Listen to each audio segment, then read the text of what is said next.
Hello guys, isang mapagpalang hapon po sa buhay ng bawat isa. Nandito po tayo ngayon sa Barangay Banitan, Gimban, Nueva Ecija. Andito na po ang libreng ulam, nakarating na po dito.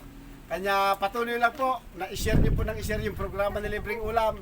I-comment niyo po yung iyong address, pindutin mo yung like. Kung hindi ka pa nakapollow, i-follow mo po. At hahanapin po kita kung nasaan ka naroon para i-deliver po yung libreng ulam. Ganun lang po kasimple guys ang requirements. At sa bawat share niyo po, hindi po ito nasasayang.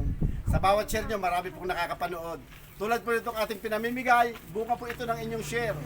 Napanood po ito ni Sir Rolando Dumaya sa likod po ng 7-Eleven sa Balok. Siya po yung lahat ng ulo ng manok na binibigay po natin nang gagaling po sa kanya. Kaya kung naisip po bumili ng manok, pwede po kayo magtungo doon. Lahat po ng slice ng manok, meron po sila. Ano man pong slice, maghanap man po yan, birthday, binyag, pwede po kayo magtungo doon at bumili ng manok. At eto po, meron po tayong sponsor dito sa Gimba, si Retired Colonel Virgilio Baldovino. 8 banyerang isda na po, yun na ipapamigay niya sa programa po ni Libreng Ulam. Ganun po kasimple guys yung inyong mga share.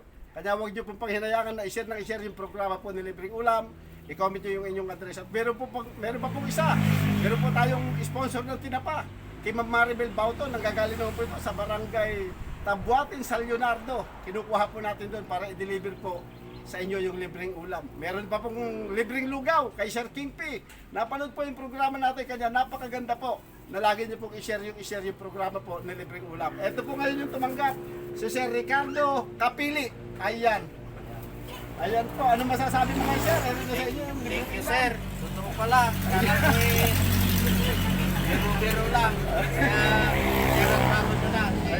Ricardo Grospe. Ayun, oh, katukayo po. Maraming salamat po. Para na po sa ating Panginoon at Ayun. umabot na po rito. Yun po, una, number 1 na pasalamatan ang ating Panginoon.